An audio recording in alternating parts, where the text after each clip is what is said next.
Bismillahirrahmanirrahim. Assalamualaikum warahmatullahi wabarakatuh. Selamat pagi, salam sejahtera.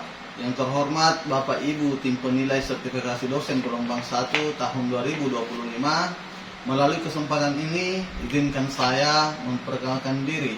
Saya Supardi SCMM dari Kampus Politeknik Lembaga Pendidikan dan Pengembangan Profesi Indonesia Makassar, atau biasa disebut Politeknik LP3I Makassar, program studi akuntansi keuangan publik dengan NIDN 0903088902. Pada hari ini saya akan menyampaikan pernyataan diri dosen unjuk kerja Tridharma Perguruan Tinggi dalam bidang pengajaran. Tentu sebagai salah satu syarat dalam pengajuan sertifikasi dosen gelombang 1 tahun 2025. Mata kuliah yang saya ambil sebagai contoh pembelajaran yaitu mata kuliah manajemen keuangan. Adapun teknik pengajaran saya yaitu menggunakan metode delivery, interaction, and assessment. Deskripsi singkat mata kuliah manajemen dengan bobot 2 SKS. Capaian pembelajaran mata kuliah. Yang pertama adalah mahasiswa mampu memahami konsep manajemen keuangan. Yang kedua, mahasiswa mampu memilih alternatif manajemen keuangan. Ketiga, mahasiswa mampu memahami dan membuat desain dan evaluasi manajemen keuangan. 4. Mahasiswa mampu memahami dan membuat keputusan keuangan. 5. Mahasiswa mampu memahami tata kelola dan masalah etis terkait manajemen keuangan. Bahan kajian. Mata kuliah manajemen keuangan adalah mata kuliah yang mengkaji teori, konsep dasar, dan aplikasi manajemen. Pokok bahasan dalam beberapa pertemuan mata kuliah manajemen keuangan yaitu pertemuan pertama, kontrak perkuliahan, rencana pembelajaran semester atau RPS, dan pembahasan tentang ruang lingkup manajemen keuangan. Pertemuan kedua, pengelolaan modal kerja dan pengelolaan piutang. Pertemuan ketiga yaitu materi pengelolaan kas. Pertemuan keempat, pengelolaan persediaan. Pertemuan kelima, penilaian surat berharga. Pertemuan keenam, konsep time value of money. Pertemuan ketujuh, keputusan investasi. Pertemuan kedelapan, konsep biaya modal dan faktor risiko dalam investasi. Pertemuan kesembilan, analisis break-even point dan analisis leverage. Pertemuan ke-10, analisis rasio keuangan dan analisis sumber dan penggunaan dana. Pertemuan ke-11, teori dan kebijakan struktur modal. Pertemuan ke-12, kebijakan dividen. Pertemuan ke-13, sumber-sumber pembelanjaan. Dan pertemuan terakhir atau pertemuan ke-14, pengantar pasar modal. Adapun buku acuan atau referensi pustaka dalam mengampu mata kuliah manajemen keuangan ini yaitu menggunakan buku utama dan buku pendukung.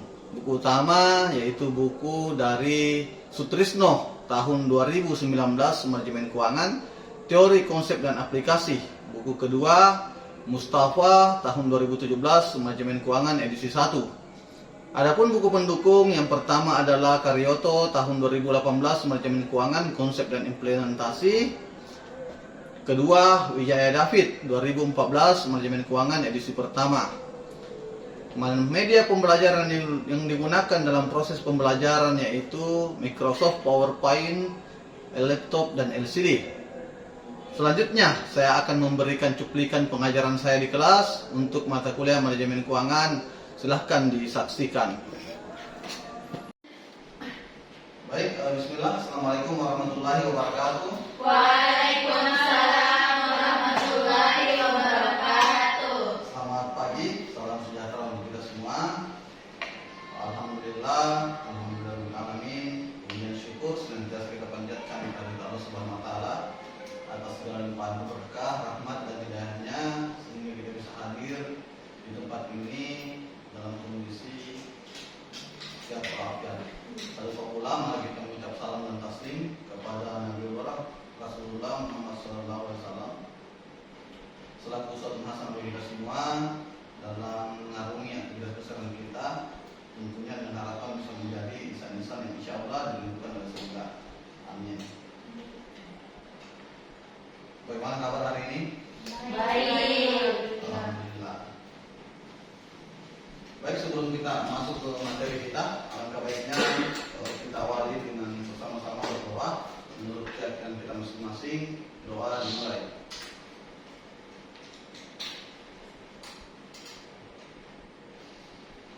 Doa selesai.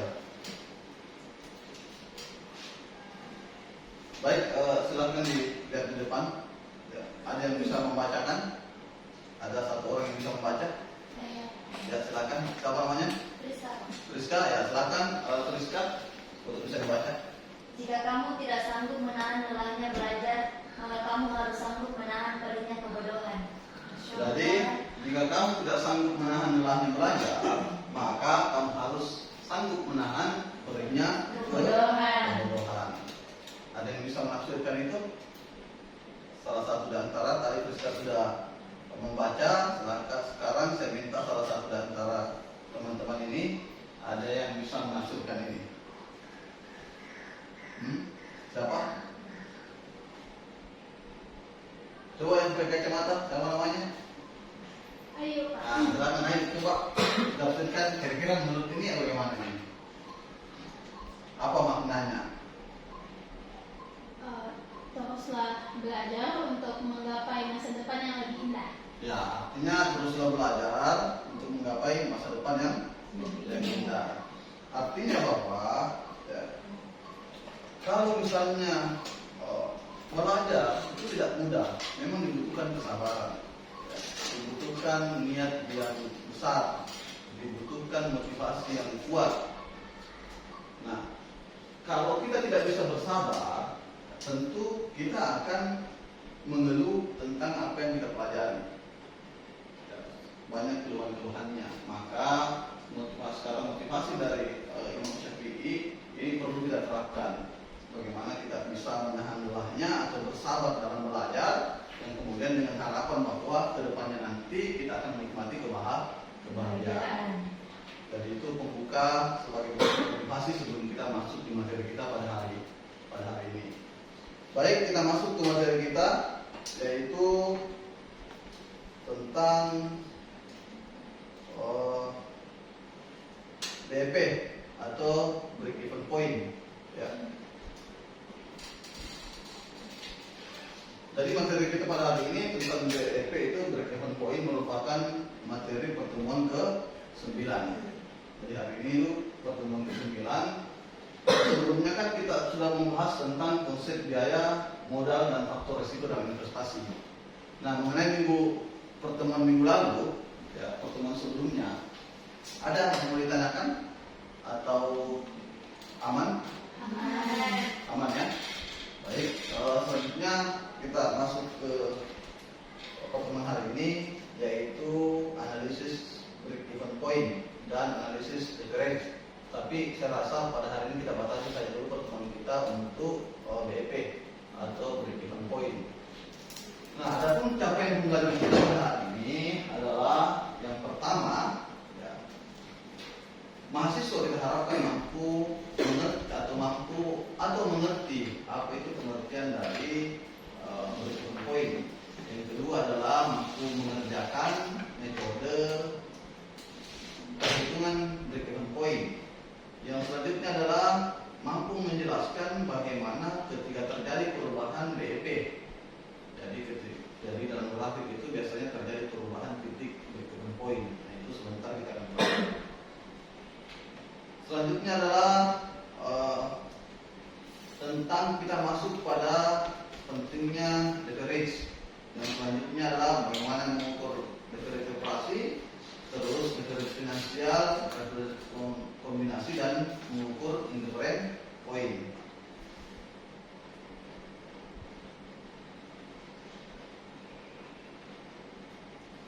Nah, sekarang apa itu BEP? Ada yang tahu apa itu BEP? Break even point. Nah, di sini di atas disebutkan bahwa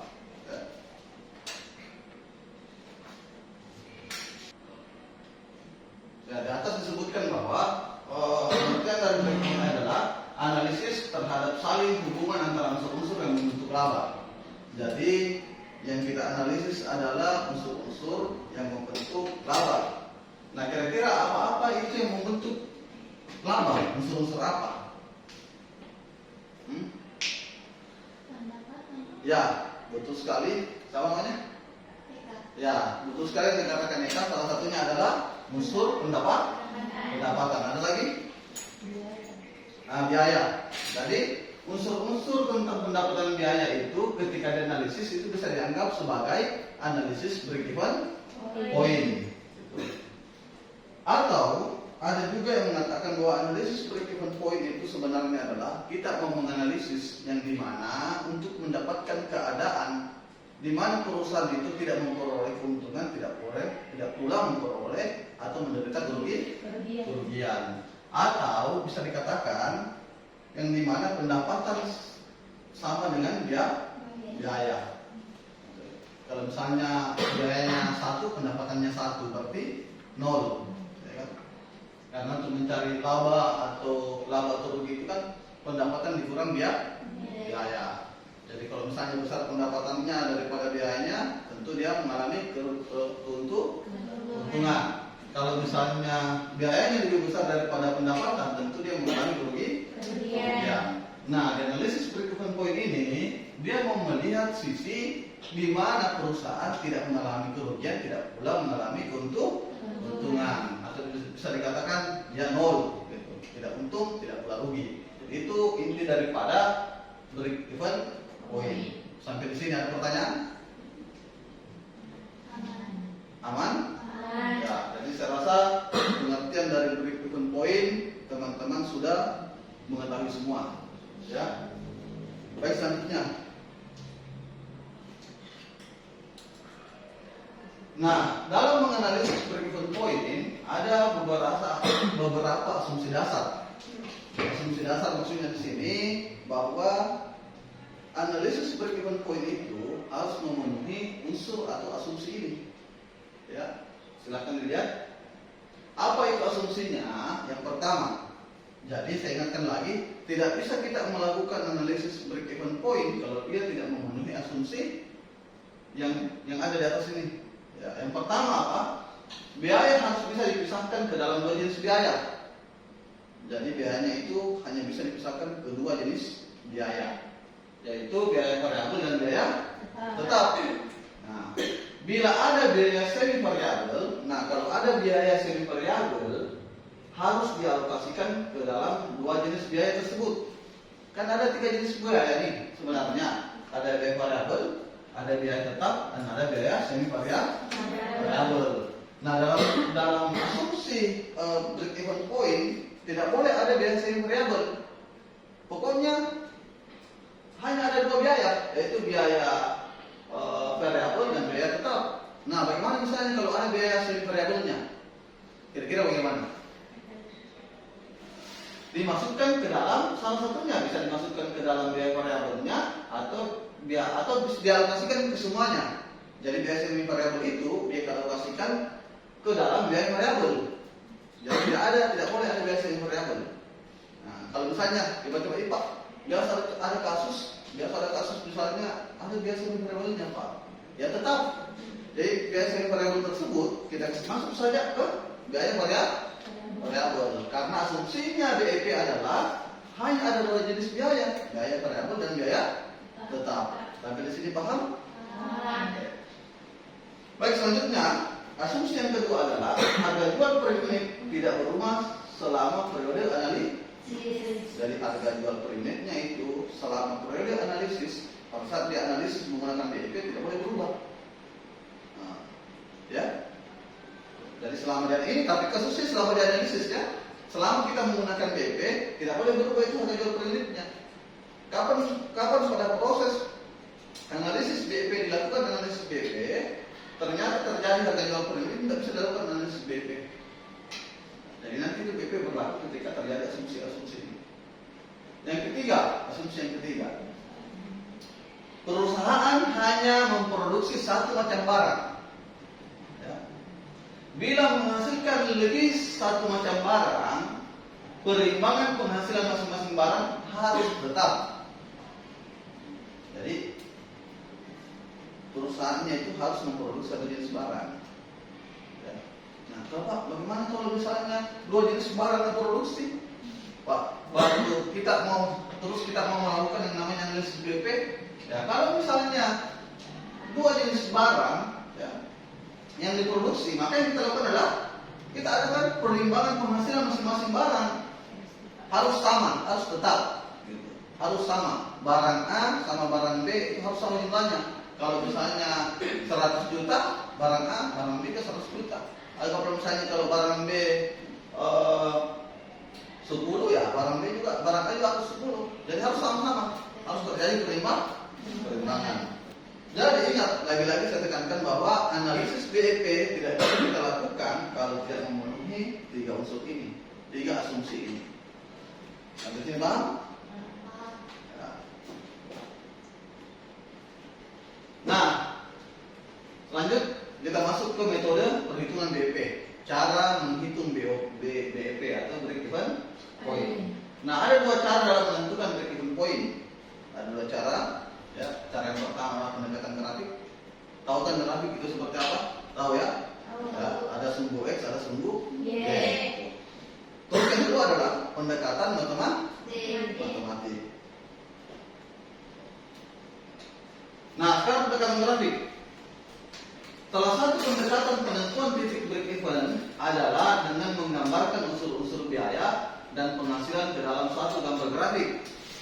Jadi kita kasih masuk itu unsur-unsur biaya dan penghasilan. Tadi kan sudah dibahas apa itu break even point, yaitu unsur-unsur biaya dan penghasilan atau pendapatan. Nah, unsur-unsur tersebut dikasih masuk dalam grafik. Pada grafik tersebut nampak garis-garis biaya variabel. Jadi nanti kalau kita kasih masuk, karena dikasih masuk dalam grafik, nanti akan nampak garis-garis biaya variabel, garis biaya tetap, garis total biaya, dan garis total penghasilan. Nah, grafik BEP akan nampak sebagai berikut. Ini contoh 11/1. Ini contohnya. Boleh silakan ke toilet, mau ke toilet. Nah, selanjutnya itu tadi pendekatan grafik. Kalau pendekatan grafik, tadi jumlahnya dikasih masuk dalam grafik muncul. Jadi ada garis penghasilan, ada garis biaya variabel, ada garis biaya tetap. Nah, selanjutnya pendekatan matematik. Dalam perhitungan BEP, ya, dengan pendekatan matematik dapat dilakukan 2 cara. Satu, atas dasar unit. Jadi kita lihat dasar unitnya berapa unit. 2 cara kalau matematik. Kalau tadi grafik kan langsung dikasih masuk toh. Nah, yang kedua adalah atas dasar rupiahnya. Nah, seperti pada pengertian BEP bahwa, nah ini diulang lagi asumsinya. Ya, asumsi yang pertama, perusahaan tidak memperoleh laba atau menderita kerugian. Jadi BEP itu adalah di mana perusahaan tidak memperoleh laba juga tidak menderita rugi. Yang kedua adalah total penghasilan sama dengan total biaya. Kalau sama total penghasilannya sama dengan total biayanya, berarti perusahaan tidak memperoleh laba, tidak pula juga mengalami kerugian. Atau bisa dikatakan laba sama dengan nol. Oleh karena itu persamaannya adalah, maka persamaannya dalam pendekatan matematik yaitu penghasilan sama dengan biaya.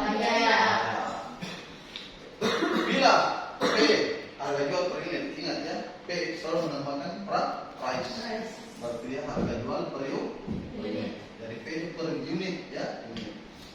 P adalah total penghasilan sama dengan total biaya. BT adalah biaya tetap total selama setahun, dan Q adalah kuantitas penjualan.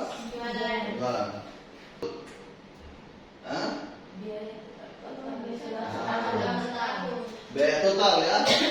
Biaya total dalam setahun. Apa itu P? Price harga jual per unit. Dikurang P apa itu P? Apa P? P itu adalah total penghasilan sama dengan total biaya. Nah, jadi rumus BEP unitnya seperti ini. Apabila diinginkan BEP dalam rupiah, maka rumusnya adalah BEP rupiah. Jadi kalau kita diinginkan BEP dalam unit, seperti ini rumusnya. Kalau dia BEP dalam rupiah, seperti ini rumusnya. Ya. Dari contoh 11/1 di atas, bila kita cari BEP-nya akan ditemukan sebagai berikut. Dan ada contohnya nih yang di grafik, ya. Price harganya per unit sebesar Rp25.000. Total biayanya total penghasilannya adalah 15.000. Biaya tetap total sebesar 300 juta. Nah, dikasih masuk dalam rumus. Nah, maka biaya per unitnya adalah 300 juta dibagi 25.000 dikurang 12.000 sama dengan 30.000 unit. Masih ingat ini apa 300 juta? Biaya tetap total. Nah, apa yang 25.000 ini? Harga. Kalau ini masih maka sama dengan 30.000 unit. Dari rumus tersebut, ya, P dikurang P sebenarnya dari dalam rumus tersebut yang di bawah ini, dari rumus ini P dikurang P sebenarnya adalah penggunaan konsep kontribusi margin per unit. Dari kontribusi margin itu selisih, ya. Kalau margin itu berbicara margin pasti kita berbicara selisih. Yaitu selisih harga biaya variabel per unit. Yaitu sebesar 25.000 dikurang 15.000 sama dengan 10.000. Berarti 10.000 selisihnya, ya. Harga biaya variabel per unit. Apa tadi ini 25.000? Harga per unit toh? Nah, 15.000 total penghasilan. Nah, ini harga dikurangi penghasilan sama dengan 10.000. Karena besarnya biaya tetap 300 juta dan keuntungan untuk menutup biaya tetap kontribusi margin per unit, ya, 10.000. Jadi 10.000 itu keuntungan dari per unit kontribusi marginnya per unit, ya. Maka untuk menutup seluruh biaya tetap tersebut dibutuhkan penjualan 30.000 unit. Nah, atau 300 juta dibagi 10.000 sama dengan 30.000 unit. Nah, sampai sini ada pertanyaan?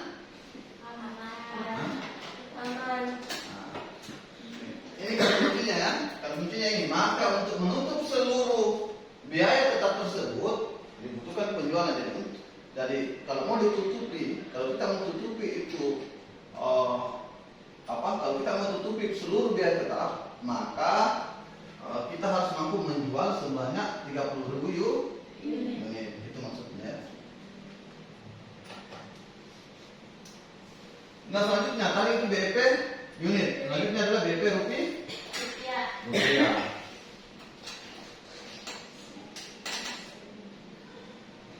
BP rupiah sama dengan apa lagi tadi ini 300 juta?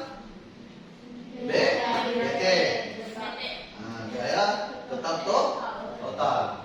15.000 apa tadi? Penghasilan. 25 apa tadi? Harga. Nah, harga. Berarti sama dengan maka BP rupiahnya sama dengan 750.000. Rumus di atas juga pada dasarnya menggunakan konsep contribution margin ratio yang besarnya itu dari biaya variabel dibagi dengan penjualan. Dari contoh tersebut, rasio kontribusi marginnya adalah sebesar 1 dikurang 15.000 dibagi 25.000 sama dengan 1 dikurang 0,6 sama dengan 0,4. Kontribusi margin rasio yang 0,4 artinya bahwa setiap perubahan penjualan akan diikuti perubahan biaya variabel sebesar 60%. Dari setiap terjadi perubahan penjualan, anggap misalnya dia jual 30.000, ya, berubah misalnya dia jual menjadi 40.000, maka akan diikuti perubahan biaya variabel juga naik. Nah, ini sebesar berapa? Sebesar 60%. Itu yang dianggap sebagai rasio. Jadi setiap kenaikan perubahan penjualan akan diikuti dengan kenaikan perubahan biaya variabel sebesar 60%. Nah, kalau turun juga sebesar 60%. Jadi kalau turun ke jumlah penjualannya, turun juga biaya variabelnya. Sampai sini, Pak? Pak itu ada rumus itu. Ini rumus ini. Ini kan dikasih ke sini. 15.000 dibagi 25.000 0,6. 1 dikurang 0,6 sama dengan 0,4. Masih ada pertanyaan? Aman?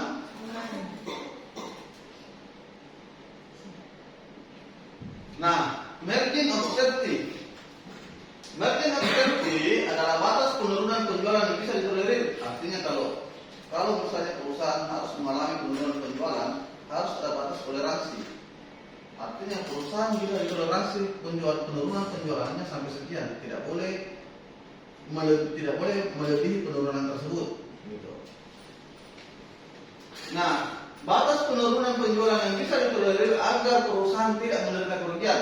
Misalnya, margin of safety ditemukan 30%. Artinya, realisasi penjualan dipertahankan jangan sampai turun lebih dari 30%. Jangan menjual, kalau misalnya sudah ditentukan margin safety-nya 30%, jangan menjual di bawah 30% karena pasti akan mengalami kerugian. Maka targetnya adalah diusahakan penjualannya itu di atas 30%. Nah, untuk menghitung margin of safety-nya adalah margin of safety sama dengan anggaran penjualan dikurang BEP dibagi anggaran penjualan dikali 100%. Misalnya dianggarkan 100 miliar. Terus BEP-nya adalah 750 juta. 750 juta break-even point-nya, ya. Artinya, bila realisasi penjualan turun lebih besar dibanding 25%, maka perusahaan akan mengalami kerugian. Dari kalau di bawah 25% rugi perusahaan. Jadi harus menjual di atas 25%. Saya rasa sampai sini paham ya?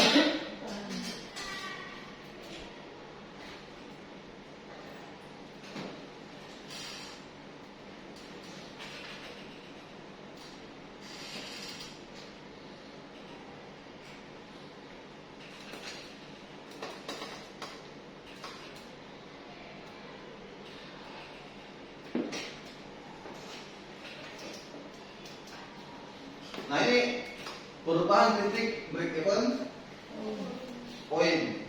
Nah, apabila asumsi dasar BEP tidak terpenuhi, maka titik BEP akan mengalami perubahan. Gitu.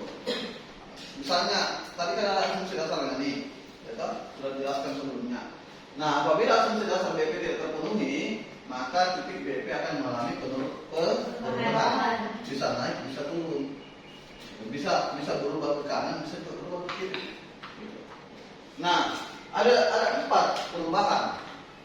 Nah, bagaimana perubahan harga jual per unit, perubahan harga variabel per unit, perubahan biaya tetap, dan perubahan komposisi sales mix. Kita masuk ke yang pertama.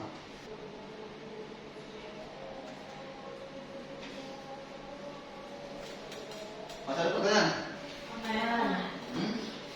Aman ya? Baik, kalau sudah tidak ada lagi pertanyaan, maka saya kasih tugas. Ya. Silakan dicatat tugasnya, atau bisa sebentar saya kirim lewat WA group. Ya. Nanti saya kirimkan tugasnya. Terus apabila masih ada pertanyaan terkait dengan materi yang sudah kita bahas, yang belum dimengerti, silakan ditanyakan di WA group, atau boleh telepon, boleh juga di email. Silakan diisi presensinya atau absensinya. Ya. Silakan diisi.